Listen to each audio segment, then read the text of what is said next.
end of May, and we're going to do another tasting video on a variety that produces a Breba crop or an early crop. This is actually one of my favorite fig varieties for main crop, Socorro Black. I'm really excited about this one to see how the Breba fruit tastes.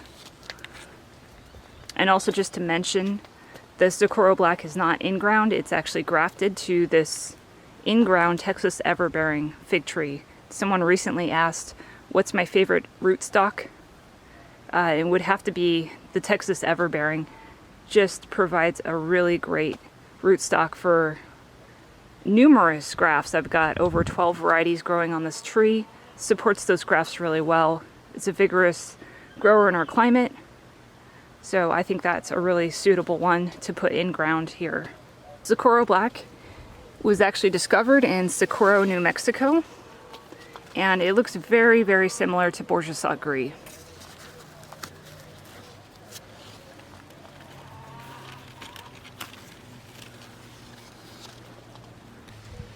Okay, weighing this up, it's coming in at 42 grams, which is a little on the light side.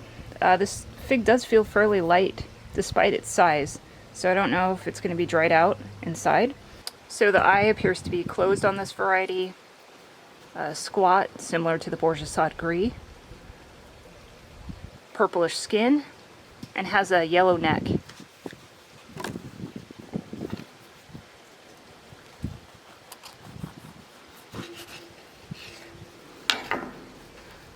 Looking a little closer at the fig, you can see a red pulp on the inside, a fairly deep cavity. Skin is pretty thin on this variety. This fig is definitely capable of developing a lot of syrup at the center of the fig. I don't see any syrup pooling there, at least on this fig that's ripened up. It tends to need quite a bit of moisture to do that, so I tend to see that when main crop ripens up during the monsoons here, where we'll get quite a bit of rain, and also in fall, just in the cooler times. Let's give this a taste.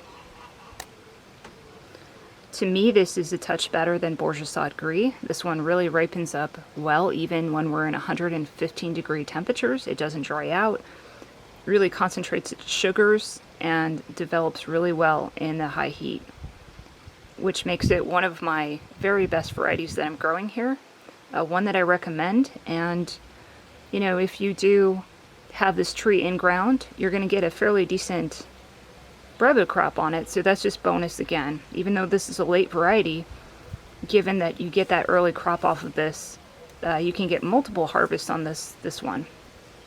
So hopefully this was helpful if you're considering this variety. Thanks for watching, and happy gardening.